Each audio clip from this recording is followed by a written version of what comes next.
बहुत समय पहले हिमालय की गोद में एक छोटा सा आश्रम था। वहां एक युवा साधक रहता था, आरव। उसका एक ही सपना था, ज्ञान प्राप्त करना, मोक्ष पाना, ईश्वर को देखना।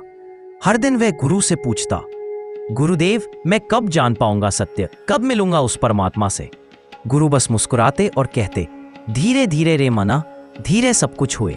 आरव अधीर था।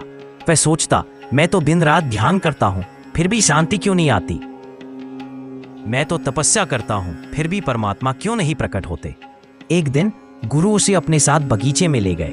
एक बीज उठाया और कहा, इसे मिट्टी में बो दो। आरव ने बोया। गुरु बोले, अब रोज पानी देना।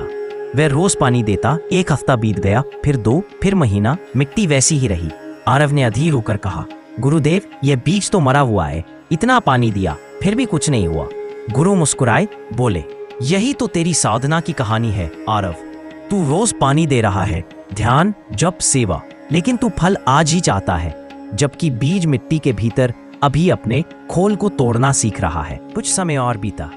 धीरे धीरे मिट्टी फूटी, एक नन्हा अंकुर निकला। आरव की आंखें चमक उठी। गुरु बोले, देख, जब तूने अधीरता छोड़ दी तभी जीवन अंकुरित हुआ। आत्मा का बीज भी ऐसा ही है बेटा। वह भीतर तब खिलता है जब तू समय, श्रम और श्रद्धा तीनों देता है। सालों बाद वही आरव गहरी ध्यानावस्था में बैठा था। अब वह मौन था, स्थिर था, शांत था। उसके भीतर वही अनुभव फूटा जिसे शब्दों में नहीं कहा जा सकता। ईश्वर का साक्षात्कार। और उस क्षण उसे अपने गुरु की वाणी याद आई। माली सींचे सौखरा, ऋतु आए फल हुए। संदेश, आत्मा का विकास भी बीज की तरह होता है। जितना तुम भीतर धैर्य रखोगे, उतनी ही जल्दी तुम स्वयं को पहचान पाओगे। ध्यान, भक्ति, ज्ञान, ये सब पानी के घड़े हैं, पर फल तभी मिलेगा जब ऋतु यानी समय और तैयार मन आएगा। कबीर साहिब की यह आवाज आज भी कहती है, धीरे चलो, मन शांत रखो, क्योंकि जो तुम्हें खोज रहा है वह तुम्हारे भीतर ही बैठा है।